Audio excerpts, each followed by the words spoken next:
Hello everyone, welcome to another episode of the Age Group Triathlon podcast. My name is Simon Olney, I'm a professional triathlon coach. And in this week's episode, I'm going to be talking over, the only real subject that I can talk about when the weather is as it is at the moment, and that is training and racing in the heat. Yes, triathlon is a sport which is often associated with high temperatures, quite often due to the Ironman World Championships being held in Kona.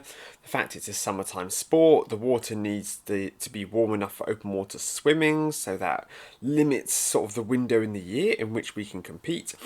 And the result of this is, as well as a lot of races simply being held in very warm parts of the world, is that it's very common for us to encounter issues with overheating when we are both training and racing. So today I'm going to do a little bit of a dive, not a deep dive, do a little bit of dive into the physiology of heat and different strategies that we can use to help sort of improve our ability to overcome it. Now, before we get into this too much, I wanted to touch on concept you will all be familiar with, known as humidity. Okay, which is a measure of how close sort of the air around us is being saturated by water. Now, this is it's a bit of a difficult concept to get your head around. I mean, we all know what it feels like to be in a humid environment, such as when we step into if we're at botanical gardens and we step into a big greenhouse, a glass house, and suddenly we hit with this wave of heat. It's very wet heat. And now, to describe this, okay, I am literally going to read straight from the Met Office's website, which is the organisation which handles weather reporting in the UK, and I'm going to read their definition of humidity because I think it's really quite good and I wouldn't be able to explain it any better myself. So, humidity is a measurement of the amount of water vapour in the air. And humidity measures how close the air is to being saturated. That's how much water vapour there is in the air compared to how much there could be at that temperature. So warmer air can hold more water vapour because there is more energy available. If the relative humidity of the air is 100%, then it's fully saturated. And during a period of high temperatures, air with a very high relative humidity is very uncomfortable as the saturated air affects our body's cooling mechanism. The air, this is important, the air cannot easily contain any more water as a vapour and so cannot effectively evaporate the sweat from our skin. So why this is important is because for us as triathletes or just endurance athletes generally, the process of sweating and the sweat drying is a very important part of our cooling mechanism. If we don't sort of completely lose this, but if we really struggle to evaporate the sweat off of our skin, okay, that's going to really play havoc with our body's ability to control our body temperature. And what sort of causes high humidity is when you have sort of areas where there are sort of large amounts of water. So a lot of islands will have a high humidity, such as Hawaii, such as the UK, such as sort of some areas such as the Bahamas. Because of the sheer volume of water around them, that water is then more easily sort of evaporated into the air, as it were, which then creates high humidity. And unfortunately, there is not an enormous amount that we can do to combat humidity. When it comes to sort of drier heat, such as a desert, which is a long way away from any water, well, for the most part, I know there are some deserts that are slightly more coastal. But for the most part, if you look at sort of the Sahara Desert, you know, it's incredibly far from water and it's incredibly dry. And it's a very dry heat. Same with large areas of the Middle East. You know, they're large parts of it are nowhere near any oceans, and as a result, the humidity is much lower as opposed to areas that are more island. Now, this is important because it can help us sort of guess, or at least work out how much humidity there will be at an event based on its proximity to large bodies of water. Now, this is never an exact science. You should always do a little bit of research. You know, if you were looking to to do a race in an area, let's say Toronto, and you go, okay, well, there are some big lakes around there, but actually, sort of, how humid is it? You can then go in, you can do your research, search humidity levels in Toronto, and you find out how they are. And the body's ability to deal with humidity can make a large impact on somebody's performance. This is one of the reasons that I was quite behind the idea of the Ironman World Championships rotating between Nice and Kona. Like, I completely understand. Like, you look at the numbers and you start to understand why it is that they've moved the race. However, I quite like the idea that, because Kona is essentially a test of how good somebody is at managing humidity, as much as it is a test of somebody's fitness. Now, of course, somebody's ability to cool and their fitness, they're not completely independent of each other, but some people are just genetically better at handling humidity. So, how humidity kind of impacts us and our experience on race day is that if it's a very dry heat, if the humidity is very low, whether that is due to the geography or whether it is simply due to sort of the weather on that day, if the humidity is low, then the shade will provide a lot of respite. It can be absolutely scorching, it could be 40 degrees plus outside, but if the humidity is low, you'll be able to step into the shade and feel an awful lot cooler.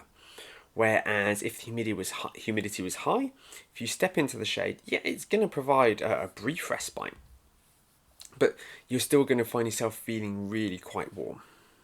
Now, I am fortunate to have been given a copy of the British Triathlon Olympic programme's Guide to Racing in the Heat.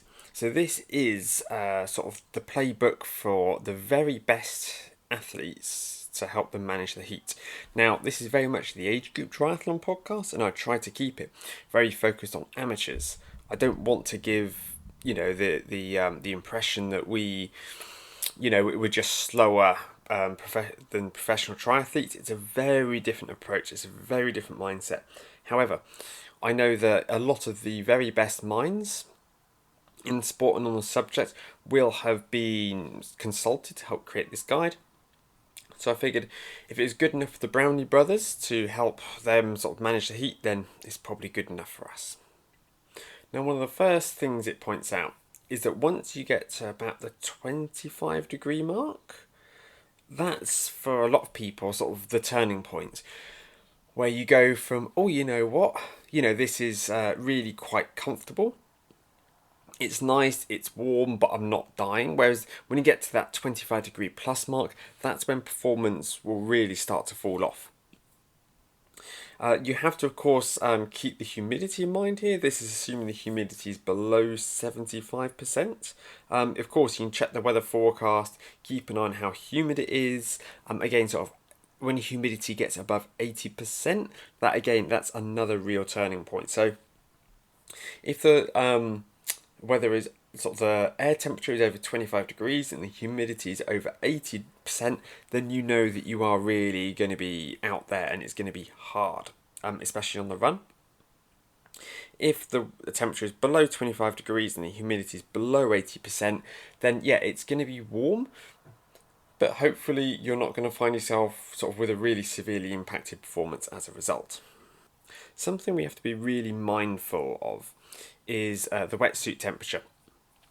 And there are sort of temperature cutoffs where a wetsuit becomes mandatory, when a wetsuit becomes optional, and when a wetsuit becomes banned. So because this podcast has a very British audience, you never guessed by my accent, I'm going to go through the British triathlon rules, and then I'm going to go through the more international rules to give you an idea of what it is that you can expect, and I'll also cover the official Ironman rules as well. Now, if your swim is up to 1,500 metres in length and you are 59 or younger, then wetsuits are mandatory below 15.9 degrees Celsius. So if it is any lower than 16 degrees, you have to wear a wetsuit. I can't imagine there being an enormous amount of people that would want to wear a wetsuit if it was around about that temperature, but there are the rules there. And once the water temperature gets above 22 degrees, then you cannot wear a wetsuit, and that's for swims up to 1500 meters in length.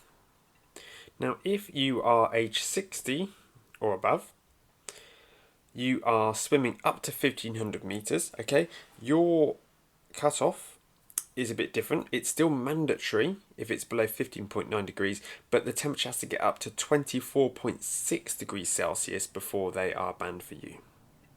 If the length of the swim is over 1,500 meters, regardless of age, it's still mandatory below 15.9 degrees, but it is forbidden above 24.6 degrees. So essentially, those who are 16 above have the wetsuit rules that are associated for any swims above 1500 meters, whereas everybody else is forbidden above 22 degrees over sprint and forbidden above 24.6 if you're swimming over 1500 meters. Now I've just pulled up the World Triathlon document to find out what the international rules are, and it turns out that in 2025, British Triathlon have sort of mirrored the policies for World Triathlon. So actually, the policies for racing abroad and in the UK are exactly the same. The only difference is for elite under 23 junior and youth athletes. That is different, but as that's probably not going to apply to you, I'm not going to go over that here. Now for Ironman, as I'm sure you can imagine, there is a bit of a difference because the athletes are going to be in the water so much longer. So we are allowed in Ironman to wear wetsuits in the water when it's up to 24.5 degrees. Now, if the water is over 24.5 degrees but under 28.8 degrees, Ironman say in the rulings that you could still wear a wetsuit, but if you do, then you won't be eligible for any World Championship qualification points. I've yet to sort of really hear of this sort of being enforced in that way, but it's there in the rules, so I thought I would just share that so it doesn't throw you off on race day. Now the reason it's really important to know these is because if you are going to be racing in warmer temperatures, you need to know whether you're likely to be able to wear a wetsuit or not. If there is even a chance that you might not be able to wear a wetsuit. Now in the UK this is pretty rare, but within small bodies of water it's not unheard of. Then you need to do some practice swimming in just your skins in open water. By skins, I mean just wearing your tri-suit or your swimming costume. Because what you cannot afford to do is do all your training in a wetsuit, get really confident, turn up on race day, and they go, oh no, wetsuits are banned, you can't use that. And then for the first time ever, you have to swim without a wetsuit on race day surrounded by all of these athletes, okay? That's something you just cannot afford to happen. It can't be allowed to happen. Don't let yourself fall into that trap.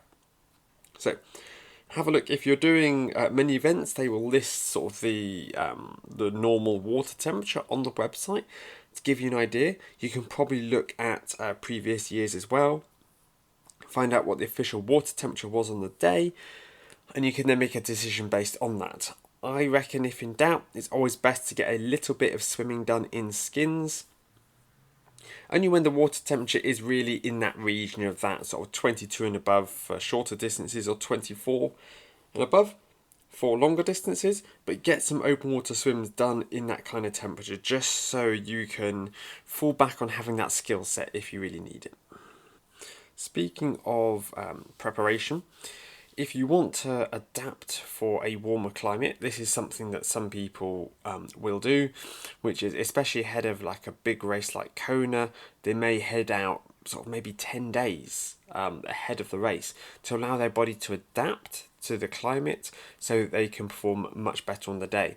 If you were to get off the plane on the Saturday and race on the Sunday, chances are you're going to have a pretty horrible experience. The more time that you can spend in that heat, letting your body adjust to it, the better.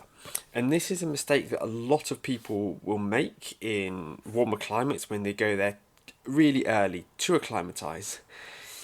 is that they then switch the aircon on in their hotel room, which of course will be provided because it's really sticky, it's really horrible.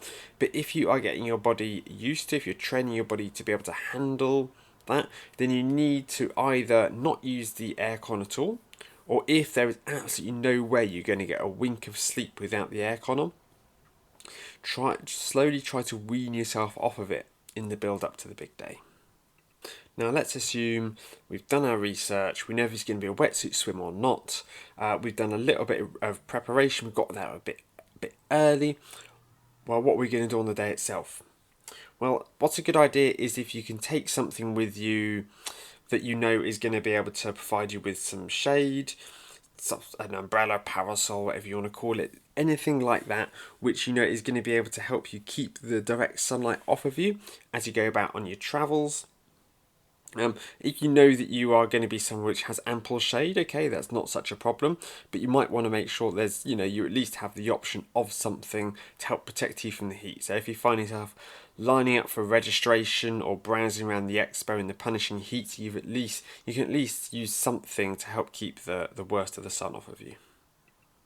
Once you're at the venue, you really want to make sure that you sort of spend as much time as you possibly can sat in the shade. You want to minimize the amount of time that you spend in direct sunlight as much as you possibly can. Now, in most transitions, it is going to be very hot. So when you are setting your bike up, you're not going to be able to carry something to protect you from the sun fully. You are just going to need to make sure that you spend as little time out there in the sun as possible.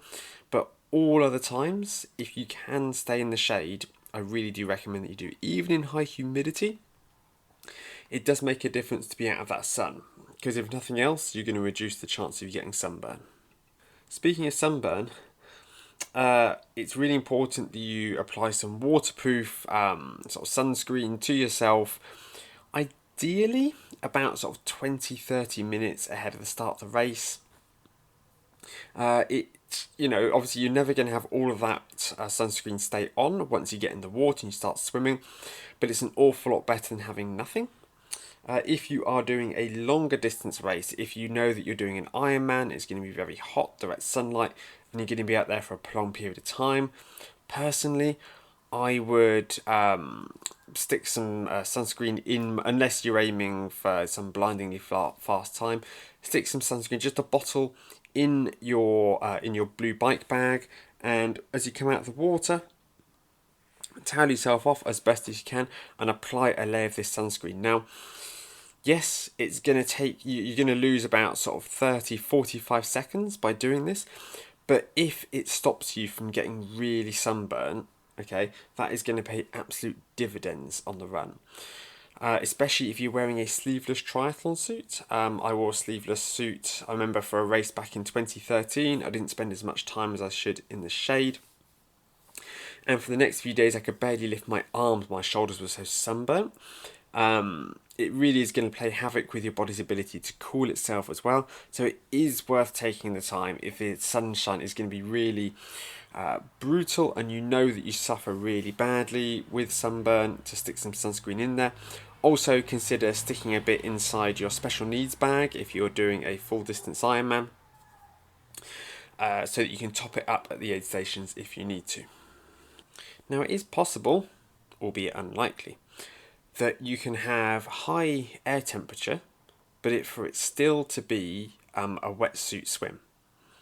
And I mean, the main reason for this is if it's earlier in the season and the sun just hasn't had a chance to warm the water up yet, especially if it's a ocean-based swim, because it takes an awful lot longer to warm up the ocean than it does a small lake.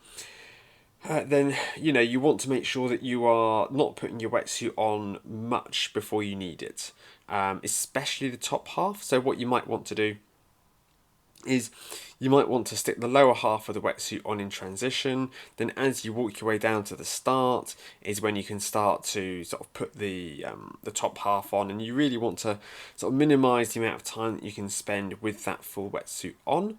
But obviously you need to also give yourself enough time to get yourself sort of fully into the wetsuit with it all pulled up and tight in the right places. If you know that does take a good 10 minutes for you to get the wetsuit on properly as you like it, you obviously need to allow a bit of extra time for this. Something that's overlooked is the swim cap and the ability for it to regulate your temperature. I think I've already mentioned on this podcast, I did a swim serpentine once, came out of the water, took my hat off and ended up with pretty nasty hypothermia because the wetsuit, the wetsuit rubber was sort of helping keep sort of some of the heat within my body. The same goes for in hot conditions. You're going to want to make sure that you leave it until the very last minute before you put your swim hat on ahead of the start. Even when you are literally walking onto the pontoon or getting into the water, because we want to minimise the amount of time that a head spends with heat being trapped within the swim cap. Now, something we really want to do ahead of the race, if possible, is to keep our core temperature as low as we can. So this could be a cool bag with some ice in it, for instance, to put your hands in. Whatever you have on hand, a cold drink in a thermos, as that will help keep the water cold in there. If we can get our core temperature, keep it low until we get to the start, that's really going to pay dividends, because our core temperature is going to increase exponentially as we go through the race, as we go through the swim, onto the bike and then onto the run. Not only do the sports become more demanding on the body, but also the sun is going to get, unless you're starting in the evening, the temperature is going to increase throughout the day. So the lower the starting point of our core temperature, the less chance we have of overheating the race itself.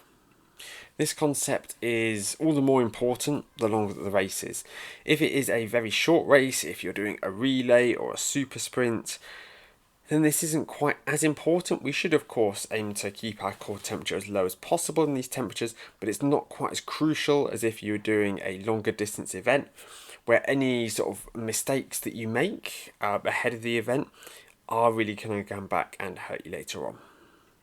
Now, you do need to be mindful of your pacing in the hot weather. Now, this may sound, quite basic, which, yeah, I guess it is. I think we could all expect that we would be swimming, cycling and running slower in hot temperatures. However, this is something that, as triathletes, we get tied to our data, we get tied to our numbers and our metrics. And it's really quite nice for us to be able to say, I can hold 220 watts over the Olympic distance, or I expect to be able to go sub 40 on this 10k. Whatever your performance metrics are, you have an idea of what's good for you. But when you find yourself in really hot temperatures, you do have to throw this out the window, especially on the run. In the swim, it's not quite as bad because you're within water, but if you are in really hot water, if it's going to be about 28, 29 degrees, then that is really going to have a big impact on your ability to cool down as you swim, and you're going to find yourself getting quite hot. We do sweat when we swim, but because the sweat just gets absorbed straight into the water around us, then we don't really notice it. Onto the bike, the cooling aspect of it does really help, especially if the humidity is low. But if you're racing in high humidity, it's just going to feel like cycling through Satan's armpit. So you want to make sure that you are moderating your power output, keeping an eye on your heart rate. I know heart rate is a bit of a clunky old metric. And I'm not the world's biggest fan of it when we have running to pace and power meters and all that. But sometimes there is no replacement for a chest strap heart rate monitor really showing you what's going on inside your body. If you think that you're working at a very sustainable pace, you look down and see your heart rate is 10 beats per minute higher than normal, that could be a warning sign that the heat is really getting to you more than you realise. And if you try to maintain this, you might blow up. Now, I do recommend, if it is, really, really hot, that you ease into your run, especially if it is 10k or above. If it's if it's 5k, then it's not quite so bad. But if you've got a 10k, a half marathon, or even a full marathon, if you go straight out of T2 like a bat out of hell, there's a good chance, because your core temperature will really rise very quickly in that situation, that you could find yourself completely blowing up, and that's a long way to walk, right? So I really recommend that you try to aim to negative split your run in the heat, rather than trying to go absolutely guns a blazing. If you are doing for instance, a draft legal race, so your competition is around you, or there's anything that extenuating circumstances, then you could go, right, okay, look, I know that I need to do this. It could be that if you're looking to qualify for the Great Britain team over the middle or the long distance, that you have to put in a certain time to do that. Sure, roll the dice, see if it works for you. But if you're just heading out there to get the best position that you can to complete a distance for the first time, please be careful as you head out of transition. Now, here is an interesting fact that I picked up from this document that I wasn't aware of. So they recommend that drinking on the run is not really recommended for the sprint distance and shorter, so it takes around 20 minutes for fluid to clear the gut. So if you need to drink, to do it on the bike. Now, of course, it is worth remembering here that this is designed for the very cream of the crop athletes who are going to be running the 5k in around about the 13-14 minute mark. And there's a big difference between somebody running 5k in 14 minutes and somebody running 5k in 40 minutes. So if you're a slower athlete, absolutely stay hydrated, keep drinking on the run. Whereas if you are going to be coming in around about that 20-minute mark or below, then you may find that taking on water is going on the run could end up giving you some digestive issues there. And it's maybe worth front loading that hydration on the bike, really drinking a lot of water within the first half of the bike ride, so you don't end up with that same thirst response when you're on the run. It's one thing to wet your whistle with a little bit of water, slosh it around, have a bit of a mouthful, but you probably don't want to be grabbing a bottle of water and drinking half of it unless your body's telling you, look, we've got no other choice here. Something that is underrated is using water to cool yourself down. So that's pouring it over your head, splashing it over you, whatever it takes really. Because the evaporation effect, which is what you really lack in the humidity, is actually really going to help the body with cooling. Now, I don't think I need to tell you about the importance of hydration on race day. This is something that's been a bit of a blind spot for me in the past as an athlete and as a coach. Where I guess I didn't find myself drinking or recommending that athletes drink enough. It wasn't to the point that I felt that I was denying myself fluid, but I simply found that when I started drinking more, if I started to go, right, okay, I'm going to aim to have around about 300 to 500 milliliters an hour, especially during my longer runs and my longer rides, that actually really helped. And I found that if I drank solely to thirst, that didn't really work for me. Now, there are different factors here. There's the factor of I think a lot of us, especially over shorter races, think, well, I could drink, but I know that it slows me down to drink. When I reach down, get the bottle, take a swig, put it back, I'm going to lose momentum, I'm going to lose speed. Do I really need to take a drink? Whereas when you have some rough targets in your mind, that can really help.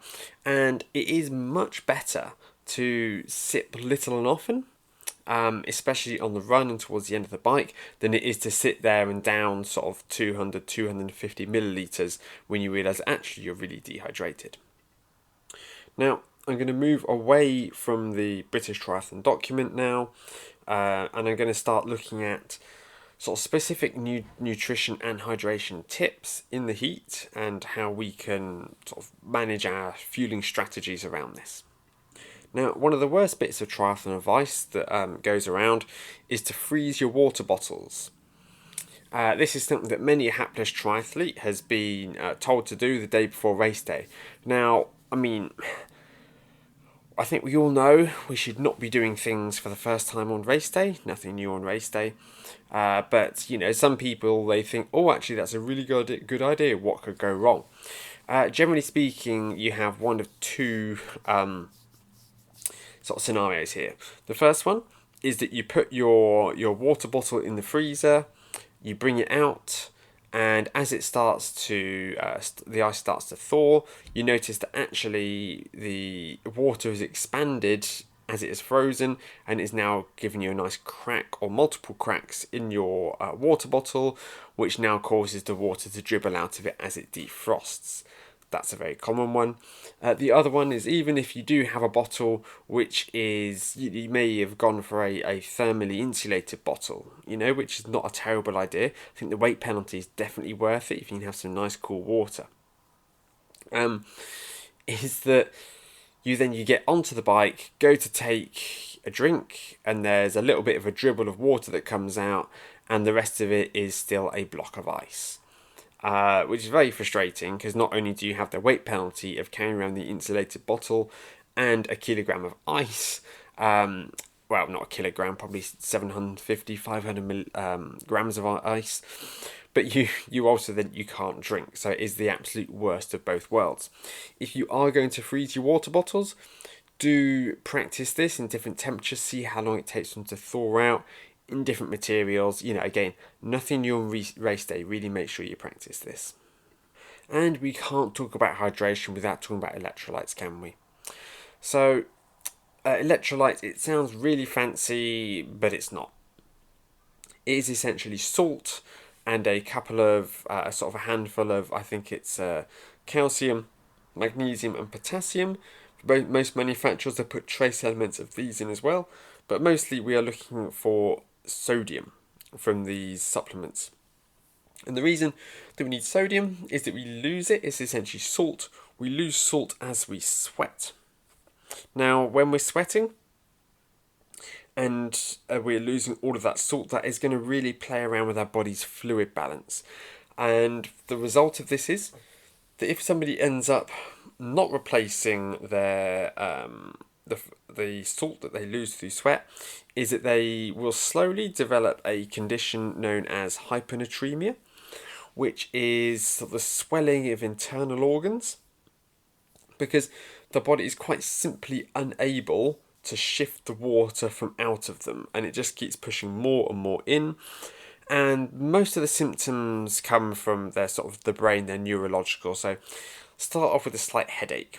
And of course, what do people do when they have a headache? Their first instinct is to drink a bit more water. They might start feeling nauseous, which again is the kind of thing that can cause somebody to drink water. They may start to feel unsteady. They may start to feel dizzy. They might start to be really vomiting all over the place. It's because a lot of the symptoms can be confused with that of dehydration. It is easy for people to fall into this trap. Now, ironically, nobody, as far as I'm aware, from what I've read in the past at least, has ever died of dehydration during an endurance event, but a handful of people have actually died of hyponatremia. Your body will put itself into a coma at some point to protect itself.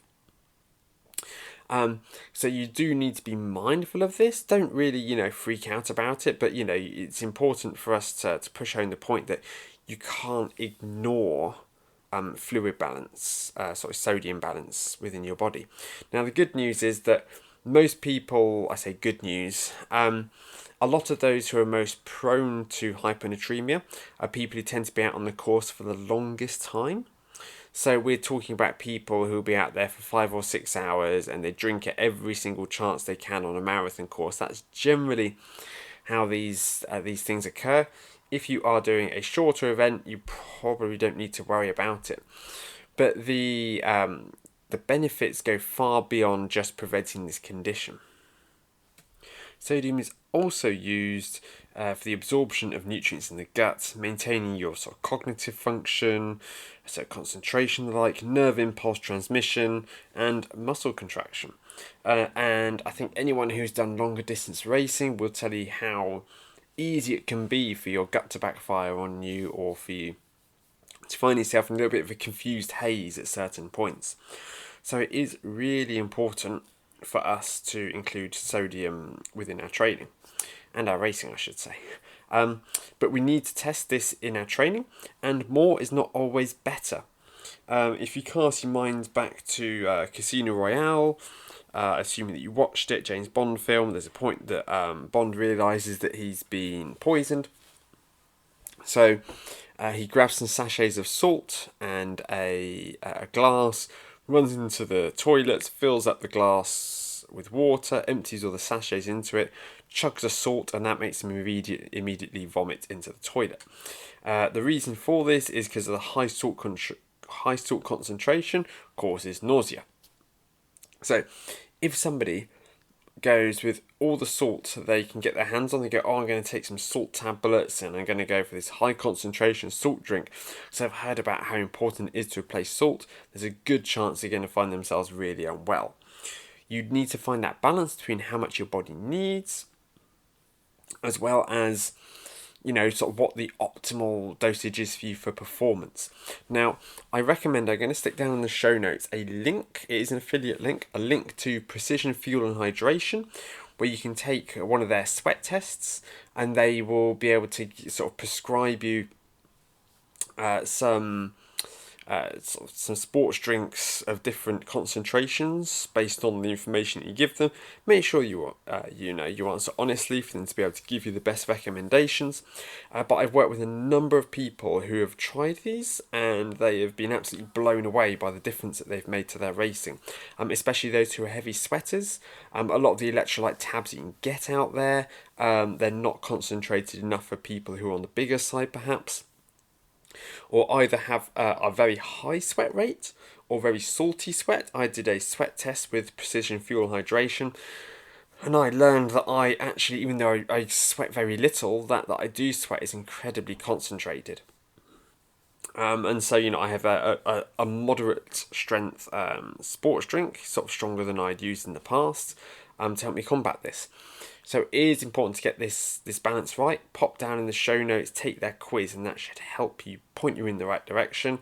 I'm sure there are probably dozens of you, nodding along right now going, yep, I've used them, they're great. They are a real staple in the world of endurance sport. Now when it comes to nutrition, there's an awful lot going on inside your gut when you are racing in the heat, because you're having to consume a higher volume of water to stay hydrated. It takes longer for us to empty the stomach and to digest everything, which really does support the idea of, really sort of making sure that you are getting most of your calories from sugar during hot races, rather than if you sort of rely maybe more on sort of starchy foods, proteins, you find those work quite well for you. If you are racing the heat, you may find that those don't sit nearly as well on your stomach. They do cause you issues. Now, it's not always easy for us to be able to practice our nutrition strategy in hot temperatures if we live somewhere that's relatively cool most of the time, such as the UK. However, it is worth keeping this in consideration, and when you go out and you have your race, feel free to take your regular supplies with you, but you might want to make sure that you have got something, sugary gels, Haribo, something in your bag, your special needs bag, just in case you find that your regular nutrition isn't sitting as well with you. Now, some people, they seem to have stomachs of iron, and they can just eat more or less, whatever it is that they want, and their stomach will deal with it.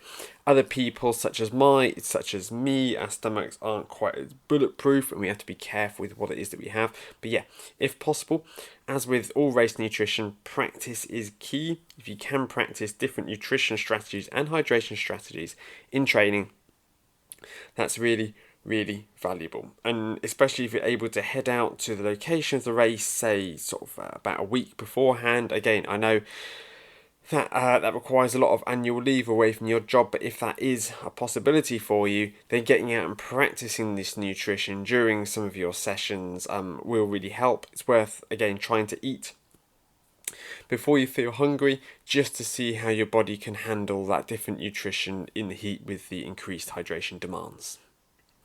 Now, After your race, you really do need to focus on getting cooled down as quickly as possible. Don't stand around in the heat taking selfies with your medal. Do try to get into shade as soon as you can.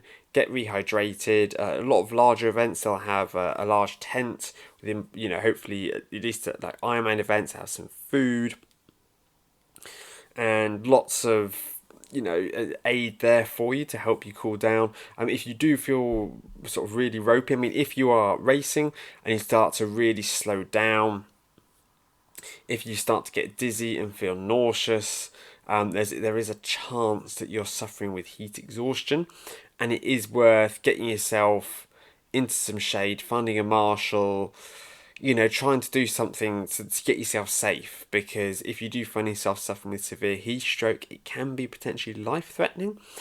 So do keep this in mind. But yeah, as soon as you finish the event, do what you can to cool yourself down. A damp towel around the neck really helps. Whatever it is that you can, and just make sure there are people with you to monitor you especially within that first hour after finishing your race, just in case you do get yourself into trouble.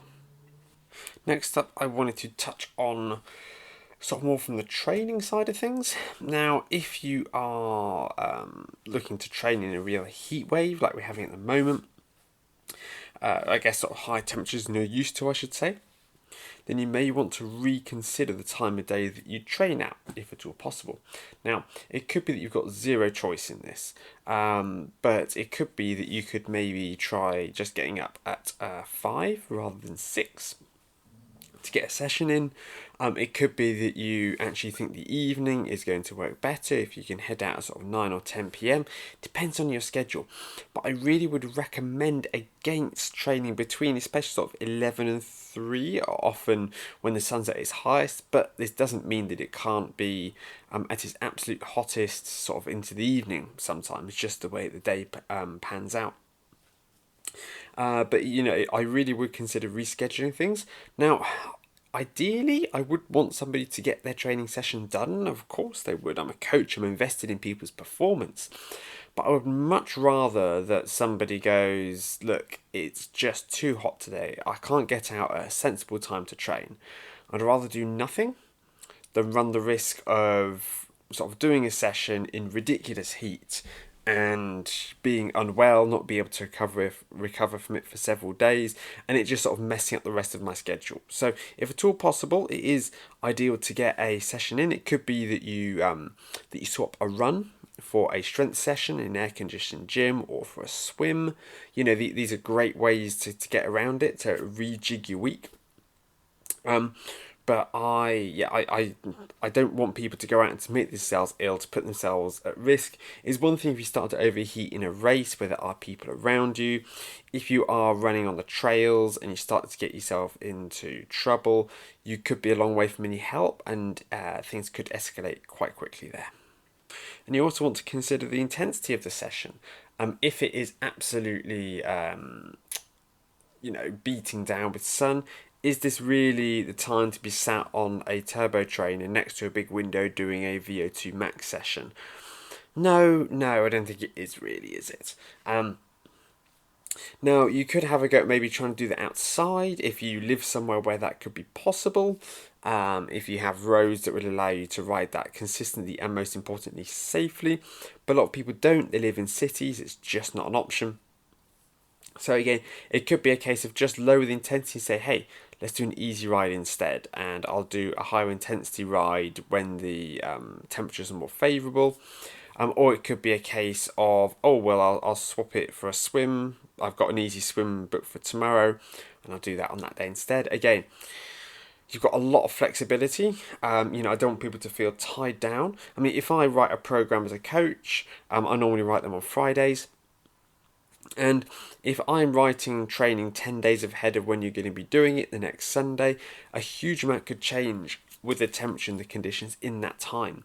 So all the more so if you're just following a random, not random, but just a training plan that you bought.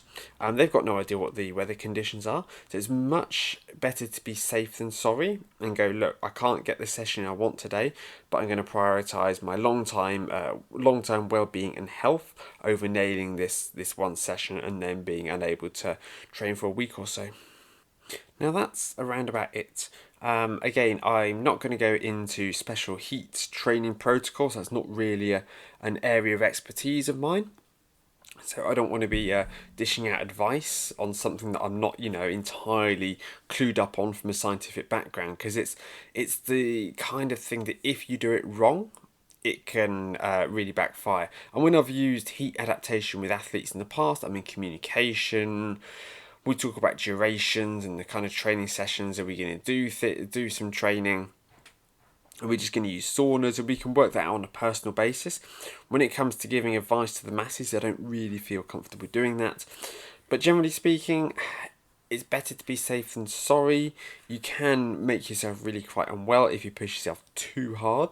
And I get, if you're training for your Ironman, for your big race, your first triathlon, whatever it is, and it is on an incredibly hot day, the most important thing is finishing. Okay, if it's a lot hotter than you expected, let all your expectations go and focus on getting over the line and finishing in good health rather than pushing yourself to the limit, DNFing, maybe even spending time in hospital as you recover. Okay, it's just not worth it. Thank you once again for your company. Please subscribe to this podcast on your platform if you've enjoyed this and found it useful. If you can give me a rating, maybe even a short review, I'd really, really appreciate that. And I'm going to drop that quiz for precision food and hydration down in the show notes, so you can then go and find out what your sweat rate is. That shouldn't be a tongue twister. Sweat rate is. And you can then get some products that will help you. I'm also going to include links to some of my other coaching and educational resources. So, wishing you all the very best for the week ahead. Stay safe out there in the heat, and I'll see you all next Tuesday morning.